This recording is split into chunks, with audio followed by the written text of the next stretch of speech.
Aku tidak pernah menyangka akan jatuh cinta lagi setelah kegagalan yang begitu pahit di masa lalu.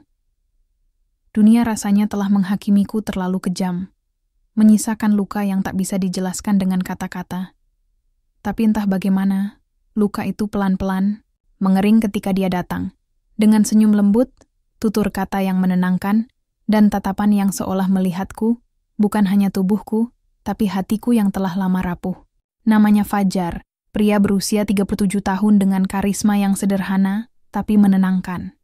Kami bertemu di sebuah seminar kewirausahaan yang kuhadiri karena ajakan seorang teman.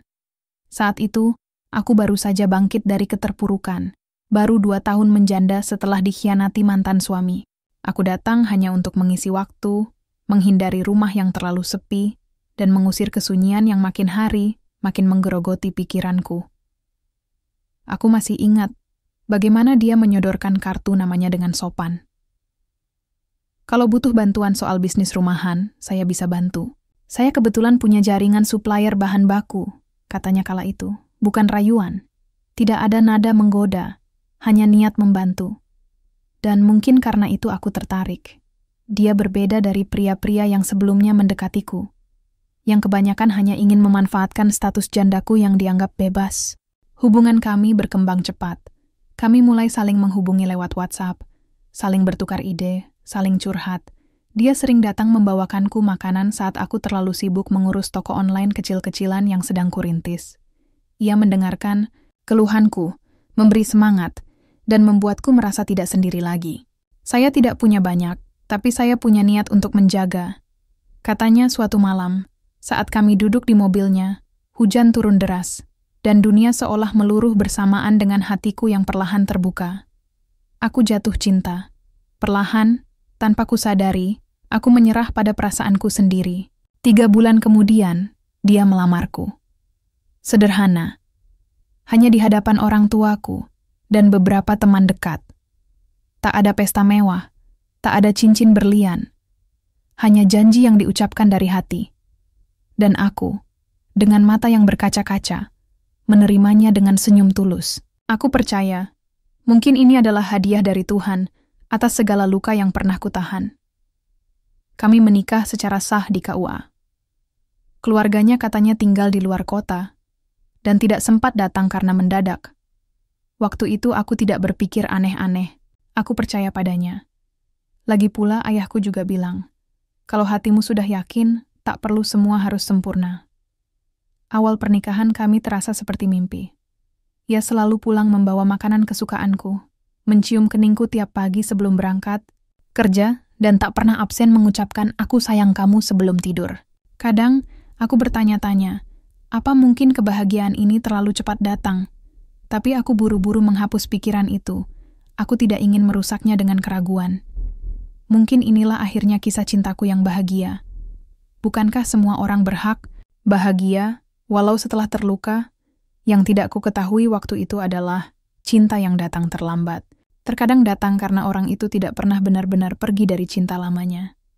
Dan aku hanyalah pemberhentian sementara yang ia buat terasa seperti tujuan.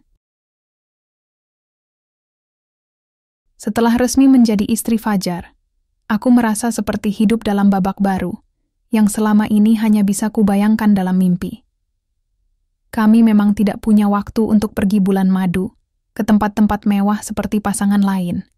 Fajar bilang, pekerjaannya sedang padat dan ada proyek yang harus segera ia tuntaskan. Tapi dia menebusnya dengan mengajakku staycation 2 malam di villa kecil di pinggiran kota. Dan bagiku, itu sudah lebih dari cukup. Di sana, kami menonton film bersama di bawah selimut, memasak mie instan tengah malam sambil tertawa, dan bercerita tentang masa kecil masing-masing. Malam terasa hangat, dan pagi menjadi sesuatu yang kutunggu. Karena itu berarti aku akan melihat dia tidur di sampingku, damai dan lelah. Aku mengusap wajahnya perlahan, dan mengucap syukur dalam hati. Rasanya seperti aku sudah menemukan rumah. Aku janji akan buat kamu bahagia, bisiknya di telingaku malam itu, tangannya menggenggam erat jemariku. Aku akan bangun masa depan yang kita impikan sama-sama. Kalimat itu seperti mantra. Aku percaya padanya sepenuh hati. Setelah bulan madu singkat itu, kehidupan kami berjalan seperti pasangan normal lainnya. Fajar pulang kerja sekitar jam 7 malam. Kadang lebih malam kalau ada lembur. Ia bilang ia bekerja sebagai konsultan pengadaan barang untuk sebuah perusahaan besar. Aku tak begitu mengerti detailnya, tapi setiap kali ia bercerita tentang proyek-proyek yang sedang ia tangani, aku mendengarkan dengan penuh perhatian. Namun seiring berjalannya waktu, ada hal-hal kecil yang mulai mengusik. Dia selalu menolak untuk memajang foto pernikahan kami di ruang tamu. Katanya, nanti saja, sayang. Kita beli bingkai yang bagus dulu. Tapi bingkai itu tak pernah dibeli, dan foto itu tetap tersimpan dalam laci bersama kartu ucapan pernikahan yang belum dibuka. Setiap akhir pekan, Fajar jarang sekali di rumah. Ia selalu punya alasan. Urusan kerja, teman lama yang butuh bantuan, rapat mendadak di luar kota.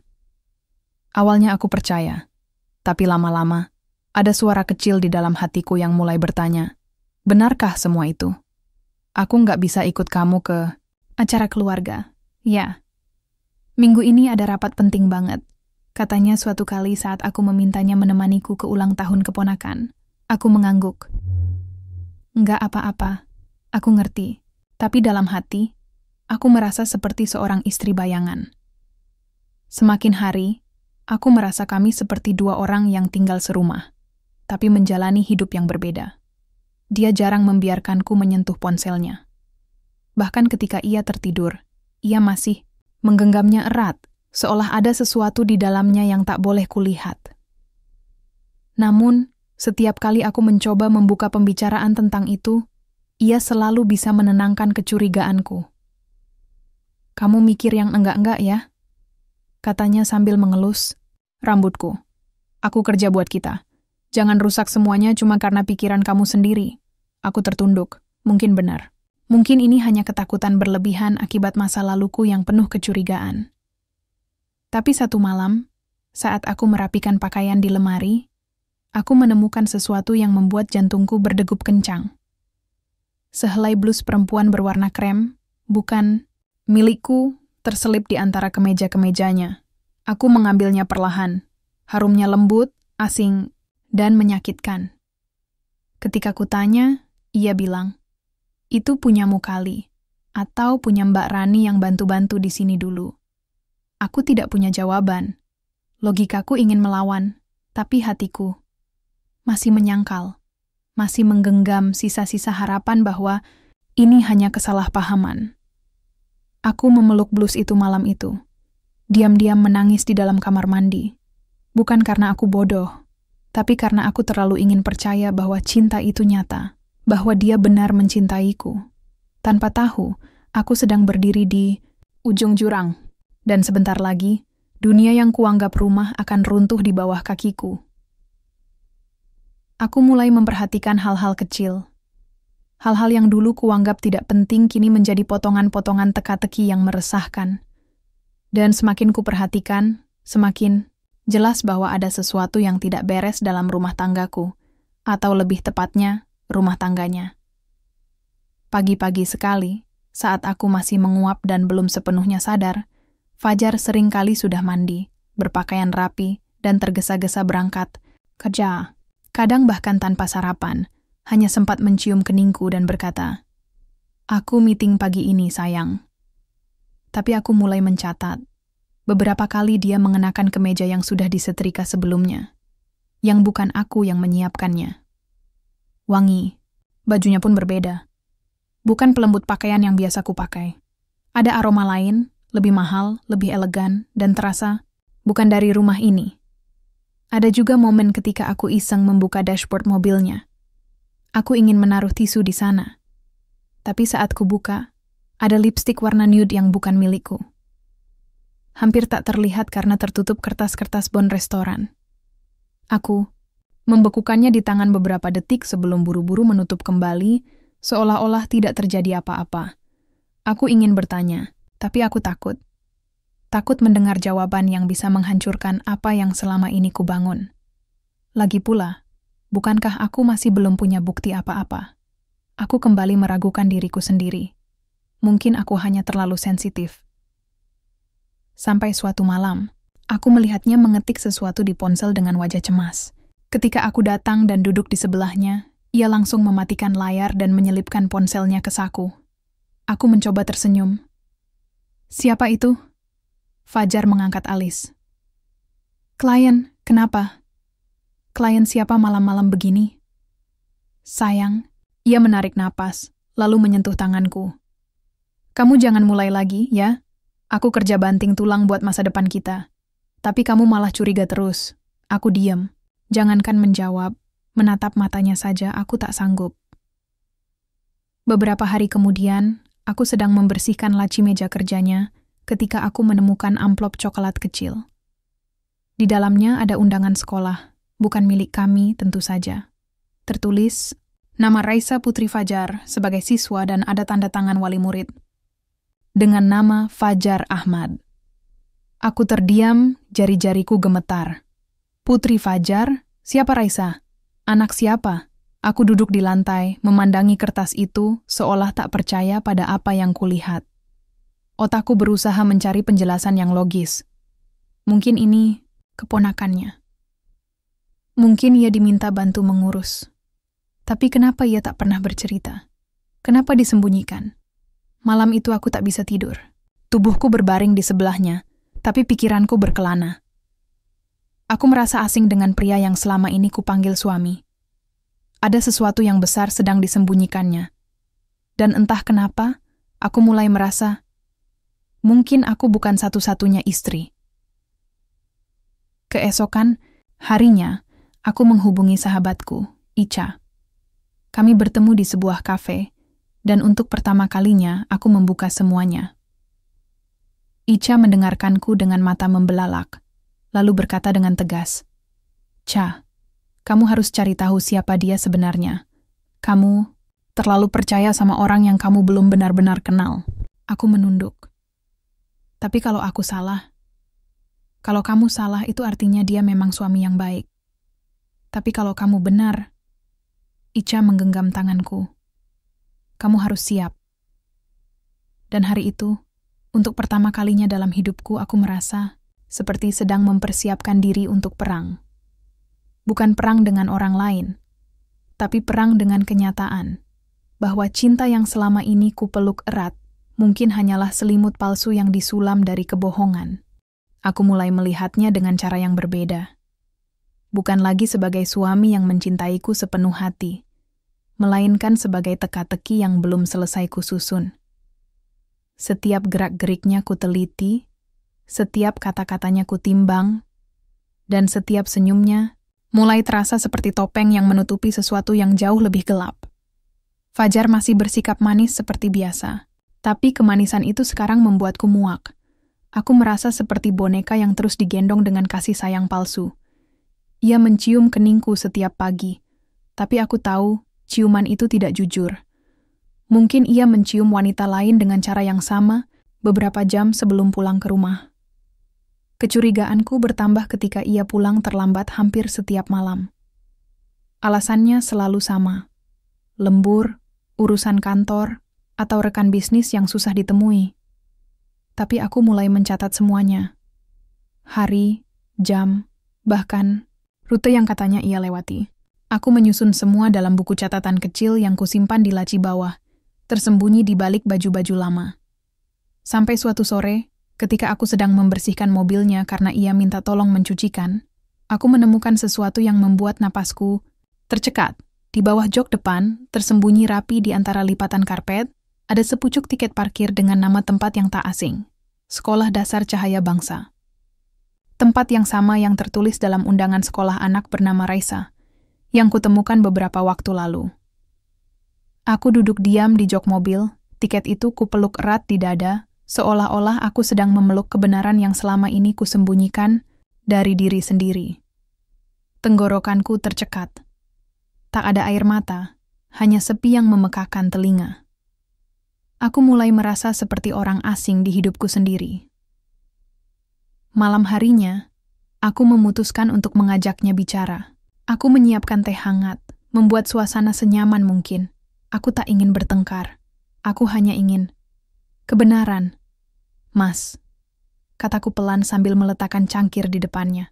Aku mau tanya sesuatu. Ia menoleh, ekspresi wajahnya datar. Apa, sayang? Aku menatapnya lekat-lekat. Kamu punya anak? Ia diam. Matanya sedikit melebar, tapi hanya sesaat. Lalu ia tertawa, seolah aku baru saja melontarkan lelucon buruk. Dari mana sih kamu dapat pikiran kayak gitu? Aku mengambil tiket parkir itu dari sakuku dan meletakkannya di meja. Aku nemu ini di mobil kamu. Di tempat yang sama aku nemuin undangan sekolah kemarin. Fajar menatap tiket itu, lalu mengalihkan pandangan. Itu cuma titipan teman. Aku bantu anterin anaknya sekali waktu. Enggak penting, makanya aku enggak cerita. Aku ingin percaya. Aku sungguh ingin percaya. Tapi hatiku menolak. Dan untuk pertama kalinya, aku berkata, kalau aku cari tahu sendiri, kamu keberatan? Fajar tertawa hambar, lalu berdiri dan menepuk pundakku. Kamu terlalu banyak nonton sinetron, sayang. Udah, yuk tidur. Tapi malam itu, aku tidak bisa tidur. Aku memandangi punggungnya yang tertidur di sebelahku.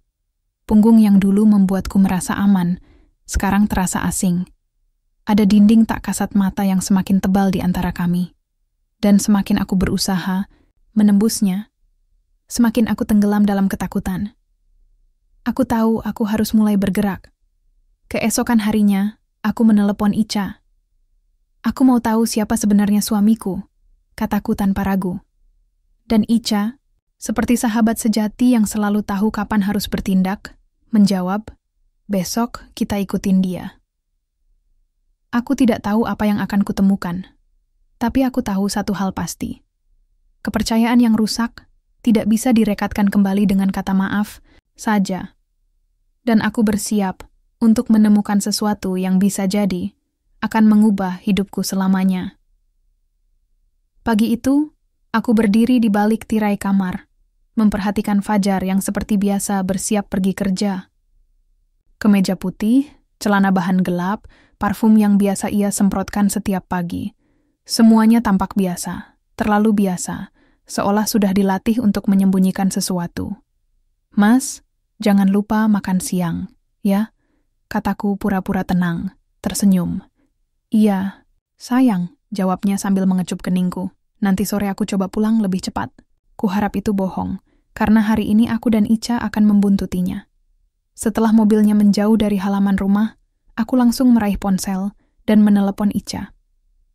Dia udah jalan. Kamu siap? Suara Ica terdengar penuh tekad di seberang. Aku mengangguk meski dia tak bisa melihat. Siap. Dengan mobil milik Ica, kami mengikuti Fajar dari kejauhan. Awalnya ia memang menuju kawasan kantor seperti biasanya. Ia parkir di sebuah gedung tinggi, masuk, dan kami menunggu di seberang jalan. Kalau dia memang kerja di sini, ya kita nggak nemu apa-apa. Tapi kalau dia bohong, Ica tidak menyelesaikan kalimatnya, tapi aku tahu maksudnya. 2 jam berlalu. Fajar tidak keluar. Aku mulai merasa lelah dan hampir menyerah. Sampai akhirnya, sekitar pukul 11, aku melihatnya keluar dari pintu belakang gedung, bersama seorang wanita muda yang cantik dan anggun. Bukan sekretaris, aku yakin. Gerak tubuh mereka terlalu santai, terlalu akrab. Wanita itu bahkan menyelipkan tangannya ke lengan Fajar, dan ia tidak menolak. Dadaku terasa diremas. Mereka masuk ke mobil, dan kami kembali membuntuti dari kejauhan. Mobil mereka melaju ke sebuah perumahan elit yang tak jauh dari pusat kota. Aku mencatat nama perumahannya di buku kecilku, Geraha Kenanga. Setelah mobil mereka masuk ke salah satu rumah, aku meminta Ica berhenti di ujung jalan. Kami mengamati dari kejauhan dengan jantung berdebar. 5 menit, 10 menit, 20 menit. Dia nggak keluar lagi. Gumamku. Ica memandangku dengan ekspresi khawatir. Ca, kamu yakin mau lanjut? Aku tidak menjawab. Aku turun dari mobil. Kakiku gemetar, tapi hatiku sudah tidak bisa ditahan lagi. Aku mendekat ke rumah itu perlahan.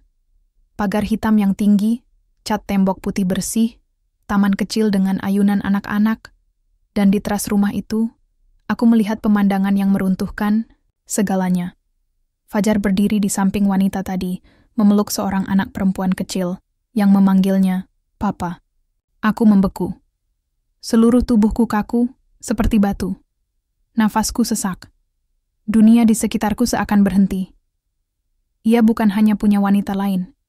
Ia punya keluarga lain. Aku kembali ke mobil dengan tubuh gemetar. Ica langsung memelukku tanpa bicara. Air, mataku tumpah tanpa bisa kutahan. Dia punya anak, Ca. Dia punya istri. Ica menatapku dengan mata yang ikut berkaca-kaca. Kamu yakin itu istrinya? Bukan mantan, bukan adiknya? Aku menggeleng lemah. Enggak. Aku tahu cara dia menatap wanita itu. Itu bukan tatapan kemantan. Hatiku remuk. Perasaan cinta yang dulu tumbuh pelan-pelan, sekarang seperti diracun dari akar. Dan aku merasa seperti gadis bodoh yang begitu percaya pada kisah cinta murahan. Malam harinya, Fajar pulang seperti biasa. Masih sempat membawakan martabak, mencium pipiku, dan menanyakan kabar tokoku. Aku hanya mengangguk. Hatiku sudah kosong. Aku tidak langsung menegurnya malam itu. Aku hanya menatap wajahnya diam-diam saat ia tertidur, dan bertanya dalam hati, "Siapa sebenarnya kamu? Dan yang paling menyakitkan, kenapa aku masih mencintaimu?" Hari itu aku tidak bisa lagi berpura-pura. Tidak bisa lagi menahan gelombang luka yang menumpuk dalam diam. Kepalaku penuh suara-suara yang saling berteriak, mencoba menjelaskan alasan kenapa lelaki yang kupanggil suami itu ternyata adalah milik orang lain. 3 hari aku diam. Tidak menegur, tidak bertanya. Aku hanya mengamati. Setiap kata yang keluar, dari mulutnya terdengar seperti kebohongan, setiap senyumnya terasa seperti penghinaan. Dan aku tahu, jika aku tak segera meledak, aku akan hancur dari dalam. Malam itu, saat ia pulang dan membuka pintu rumah dengan ceria seperti biasanya, aku sudah menunggunya di ruang tamu. Di meja, sudah kuletakkan tiket parkir, undangan sekolah, dan foto yang diam-diam kuambil dari kejauhan, foto Fajar memeluk anak kecil di depan rumah wanita itu. "Mas, duduk." Dia mematung sejenak, lalu melangkah perlahan. Wajahnya berubah pucat ketika matanya menyapu benda-benda di meja. "Apa ini?" Suaraku datar. Fajar menelan ludah. "Ca, kamu salah paham." Aku tersenyum getir. "Aku yang salah paham ya. Jadi aku halu lihat kamu peluk anak kecil yang manggil kamu papa. Aku juga halu lihat kamu gandengan sama perempuan di depan rumah yang ternyata perumahan mahal." Dia diam, mencoba mencari celah. Tapi tidak ada ruang untuk lari kali ini. Jawab, "Mas." Suaraku mulai bergetar. "Kamu udah nikah sama aku, tapi kamu punya istri lain. Atau aku yang istri simpanan, hah?" Fajar menunduk, lama. Dan ketika akhirnya ia bicara, suaranya lirih, penuh beban. "Maafkan aku menahan napas. Aku memang sudah menikah sebelum kenal kamu. Tapi, rumah tanggaku dulu hancur. Kami sempat pisah. Lalu aku ketemu kamu yang bikin aku merasa hidup lagi. Tapi, waktu aku coba menyudahi semuanya dengan dia bilang dia hamil. Aku nggak bisa pergi gitu aja. Aku tetap bertanggung jawab. Aku nggak pernah main-main sama kamu, Ca. Aku cinta kamu. Hatiku seperti dibelah 2. Aku nggak main-main, katanya. Tapi kenyataannya, aku adalah korban dari kebohongan yang begitu rapi. Aku, istri kedua? Tanyaku pelan, seperti menusuk diriku sendiri. Fajar menggeleng. "Bukan. Kamu bukan yang kedua. Kamu juga istri sah. Aku menikahi kamu secara resmi. Tapi aku memang belum menceraikan dia. Kami masih tinggal serumah, demi anak kami. Jadi selama ini kamu hidup ganda?" Suaraku serak. Hari Senin sampai Rabu dengan aku, Kamis sampai Minggu sama dia. Ia menunduk lebih dalam. Aku bingung harus memilih. Bingung? Aku tertawa kecil, getir. "Kamu yang memutuskan punya 2 istri, dan sekarang kamu bingung?" Aku berdiri. Kakiku gemetar, tapi aku tak ingin duduk lagi. Aku tak ingin jadi perempuan yang pasrah dibagi waktunya seperti barang. "Kamu pikir aku akan tetap tinggal setelah tahu semua ini?" "Ca, Tolong dengar aku. Aku cinta kamu. Aku nggak bisa hidup tanpa kamu. Kalau cinta, kamu nggak akan bohong, jawabku tegas. Kalau cinta, kamu nggak akan menjadikan aku cadangan. Fajar berdiri, mencoba mendekat. Tapi aku mundur. Dinding di antara kami sudah terlalu tinggi untuk dipanjat lagi. Aku menatapnya dalam-dalam, untuk terakhir kalinya sebagai seorang istri yang percaya.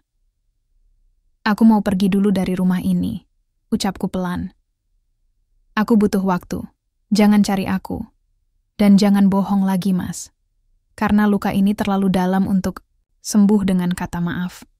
Tanpa menunggu jawaban, aku masuk ke kamar, berkemas seadanya, lalu pergi ke rumah Ica malam itu juga. Dan di malam itulah, untuk pertama kalinya dalam hidupku, aku tidur sendirian dengan kesadaran penuh bahwa cinta ternyata bisa jadi jebakan yang paling mematikan. Rumah Ica menjadi tempatku bersembunyi dari kenyataan. Aku tidak membawa banyak pakaian, hanya cukup untuk beberapa hari. Tapi luka yang kubawa, tidak ada koper sebesar apapun yang bisa menampungnya.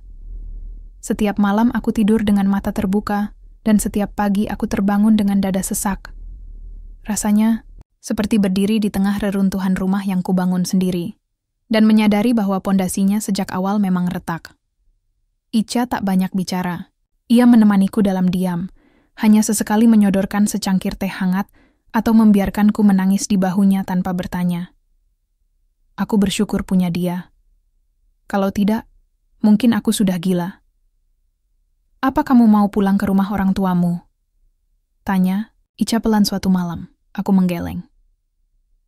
Belum siap. Aku belum siap jelaskan semua ini ke mereka. Aku bahkan belum bisa menerima kenyataan ini sendiri. Ica mengangguk pelan. Tapi kamu tahu kan? Kamu harus ambil keputusan. Gak bisa terus menggantung. Aku tahu. Tapi disinilah letak luka yang paling menyiksa. Aku masih mencintainya. Seburuk apapun kenyataan ini, hati bodohku tetap merindukannya. Merindukan senyumnya, pelukannya, bahkan candaan kecilnya setiap pagi saat menyeduh kopi. Namun aku juga tahu, cinta yang tidak dibarengi kejujuran hanya akan membunuh perlahan. 3 hari setelah aku pergi, Fajar mengirim pesan. Aku ngerti kamu marah. Tapi bisakah kita bicara baik-baik? Aku mohon, Ca. Aku tidak membalas. Lusa kemudian, ia mengirim pesan lagi, lalu telepon berkali-kali. Aku diam. Tapi hari ke-7, aku tak kuasa lagi. Aku butuh jawaban, bukan untuk dia, tapi untuk diriku sendiri. Aku sepakat bertemu di sebuah kafe yang cukup sepi di pinggir kota. Tempat yang dulu sering kami kunjungi saat awal pacaran. Saat aku datang, Fajar sudah duduk menungguku. Wajahnya kusut, matanya merah. Tapi aku menahan simpati. Aku harus kuat. Untuk diriku sendiri. Terima kasih udah datang, katanya pelan. Aku mengangguk singkat, duduk dan menatapnya. Langsung saja, kamu masih tinggal bersama istri pertamamu? Ia terdiam sejenak, lalu mengangguk lemah. Iya, tapi hanya karena anak kami. Aku sudah minta cerai, tapi dia menolak. Dia ancam tidak akan kasih aku ketemu anak kalau aku pergi. Aku menghela napas panjang. Jadi kamu pikir solusinya adalah menikah lagi dan menyembunyikannya? Awalnya kupikir semuanya bisa kuatur. Aku salah. Aku terlalu egois. Tapi, aku gak ingin kehilangan kamu, Ca. Aku ingin kita tetap bersama. Aku tersenyum pahit. Dan aku gak ingin menjadi wanita yang kamu miliki setengah hati. Fajar.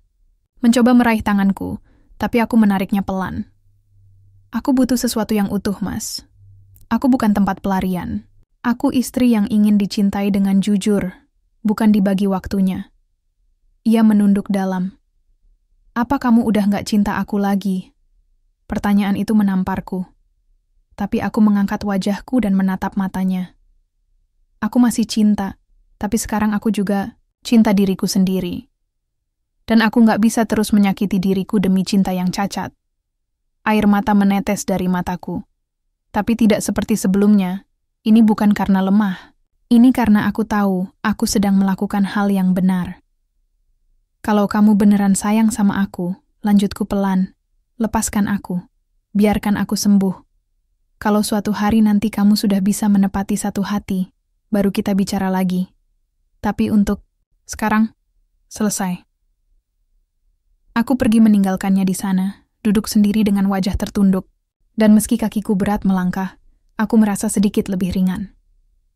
Untuk pertama kalinya sejak lama, aku merasa bernapas bukan dengan rasa takut, tapi dengan kekuatan. Aku tidak tahu apa yang akan terjadi besok. Tapi hari ini, aku memilih menghormati diriku sendiri, dan itu adalah awal dari penyembuhan. Sudah 2 minggu sejak pertemuan terakhirku dengan Fajar. Hidupku kini seperti berada di ruang hampa.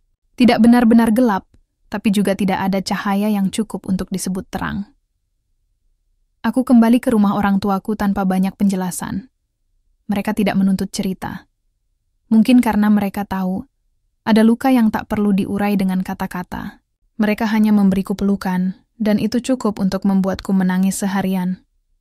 Namun, luka itu tak berhenti tumbuh. Ada bagian dari diriku yang terus bertanya, apa aku hanya korban, atau sejak awal aku memang bodoh?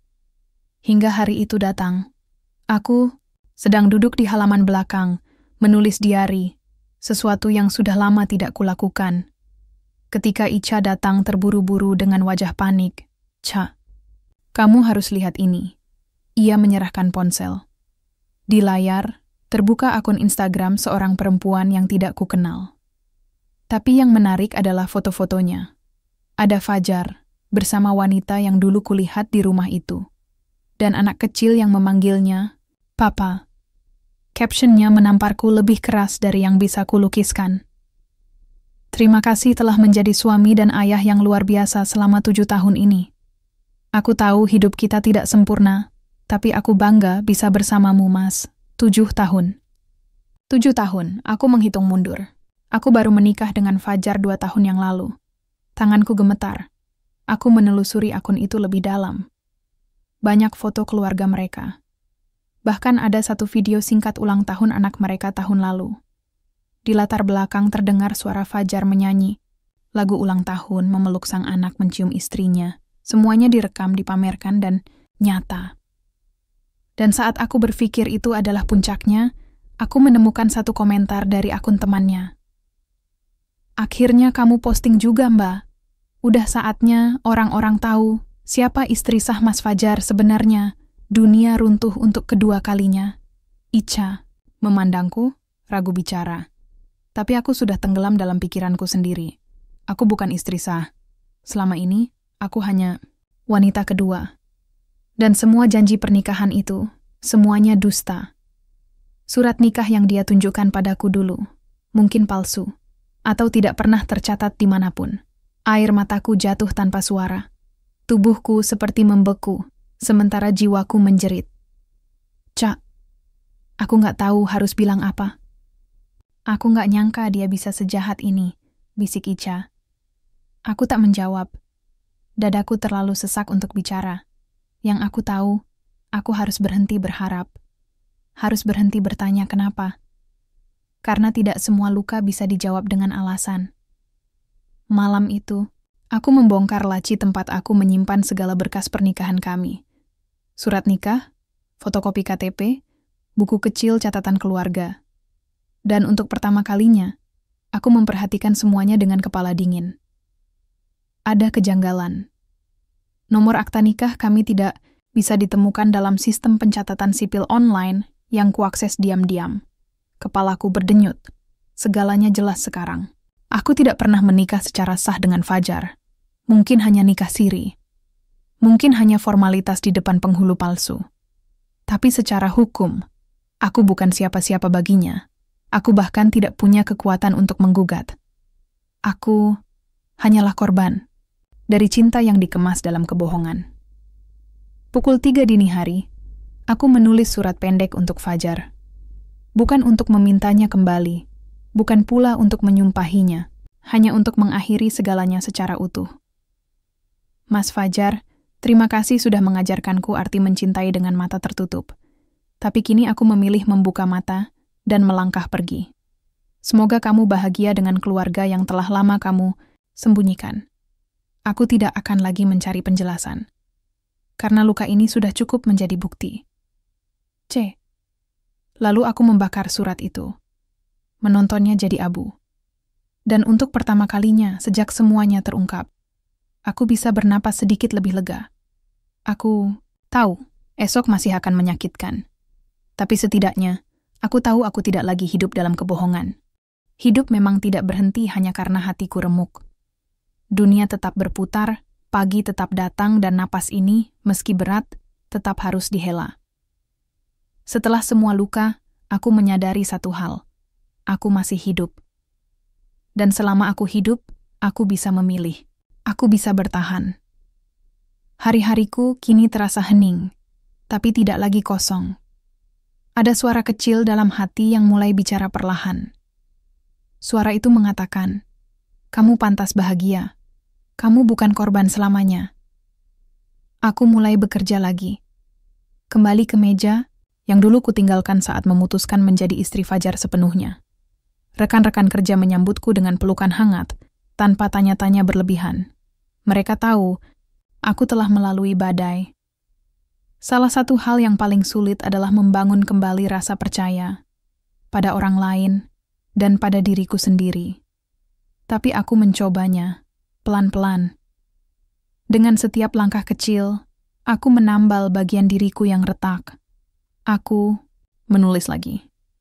Bukan hanya diari, tapi artikel-artikel kecil tentang pemberdayaan perempuan. Tentang bagaimana perempuan bisa bangkit meski disakiti. Tentang pentingnya mengenali nilai diri sebelum mencintai orang lain. Tulisan-tulisanku mulai dibaca banyak orang. Ada yang membalas lewat email, ada yang mengirim pesan langsung, mengucapkan, "Terima kasih karena merasa kisahku seperti kisah mereka." Satu malam, aku menerima pesan dari seseorang tak dikenal. Pesannya hanya satu kalimat. "Kak, saya korban istri kedua juga, tapi saya belum sekuat kakak. Terima kasih sudah menyuarakan luka kami." Air mataku mengalir lagi. Kali ini bukan karena lemah, tapi karena merasa dilihat, dihargai. Suatu siang, aku berjalan sendirian di taman kota. Cuaca cerah, angin semilir, dan bunga-bunga bermekaran. Rasanya seperti simbol kehidupan baru. Di bangku taman, aku duduk sambil membaca buku, ketika seseorang duduk di sampingku. "Ca?" Aku mendongak. Fajar. Wajahnya tirus, matanya terlihat lelah. Tapi aku tidak merasakan apa-apa. Tidak marah, tidak sedih. Hanya datar, seperti menatap masa lalu yang sudah kuberi titik. "Aku nggak sengaja lihat kamu," katanya pelan. Aku menutup buku. "Aku baik, kamu?" Dia mengangguk, lalu menunduk. "Aku cerai." Dia akhirnya melepas aku. Setelah tahu aku nikah siri diam-diam, aku tidak bereaksi. Aku nggak mau membela diri lagi, Ca. Aku cuma mau bilang aku menyesal. Aku tersenyum kecil. Penyesalan nggak selalu cukup, Mas. Aku tahu. Tapi aku cuma ingin kamu tahu. Aku benar-benar mencintaimu. Aku menatapnya dalam. Mungkin kamu mencintaiku. Tapi kamu mencintaiku dengan cara yang salah. Dan aku nggak mau dicintai kalau harus kehilangan diriku sendiri. Dia menunduk lagi. Aku bangkit dari bangku. Aku harus pergi. "Cak," aku menoleh. "Terima kasih, Mas. Karena dari kamu, aku belajar mencintai diriku lebih dulu. Semoga kamu juga belajar hal yang sama." Aku melangkah pergi dan tidak menoleh lagi. Di malam yang sama, aku duduk di depan laptop dan mulai menulis sebuah naskah. Buku. Judul sementaranya. Perempuan yang Bertahan. Kisahku. Luka dan pelajaran hidupku. Aku tidak ingin kisah ini sekadar menjadi aib atau kesedihan yang kusimpan sendiri. Aku ingin kisah ini menjadi cahaya bagi perempuan lain di luar sana yang mungkin tengah berdiri di persimpangan seperti yang dulu pernah kulalui. Mungkin aku tidak bisa menghapus masa lalu. Tapi aku bisa menulis ulang masa depanku. Dan malam itu, untuk pertama kalinya, aku tersenyum sambil berkata dalam hati, "Aku baik-baik saja. Aku bertahan." Sudah beberapa bulan berlalu sejak pertemuanku terakhir dengan Fajar. Waktu terasa begitu cepat, namun anehnya, aku merasa seperti benar-benar baru dilahirkan kembali. Setiap pagi, aku membuka jendela kamar dan menghirup udara segar dengan penuh syukur. Matahari yang terbit adalah pengingat bahwa setiap hari adalah kesempatan baru untuk memilih bahagia, untuk mencintai diri sendiri, dan untuk menjalani hidup yang layak kujalani. Aku sudah pindah ke apartemen kecil yang nyaman, jauh dari bayang-bayang masa lalu yang kelam. Tempat ini menjadi ruang di mana aku bisa bermimpi tanpa takut dikhianati lagi. Pekerjaanku semakin berkembang. Naskah buku yang kutulis akhirnya diterima penerbit dan sebentar lagi akan dicetak.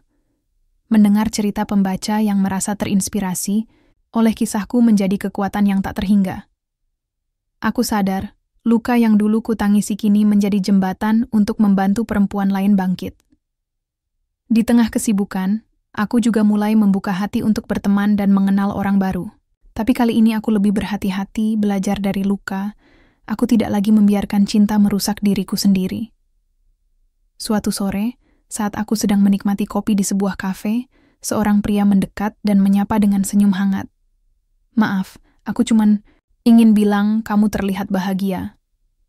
Itu membuatku senang melihatnya. Aku tersenyum kembali dan tanpa sadar berkata, "Terima kasih. Aku memang sedang belajar menjadi versi terbaik dari diriku sendiri." Pertemuan singkat itu bukanlah awal sebuah kisah cinta baru. Tapi ia adalah pengingat bahwa dunia penuh dengan kemungkinan. Bahwa aku bisa memilih jalan baru tanpa dibayangi masa lalu. Kini aku berdiri di persimpangan baru, dengan segala luka dan pelajaran sebagai bekal. Aku tahu, perjalanan ini belum selesai. Masih ada hari-hari penuh tantangan dan harapan. Tapi aku percaya, aku sudah berubah.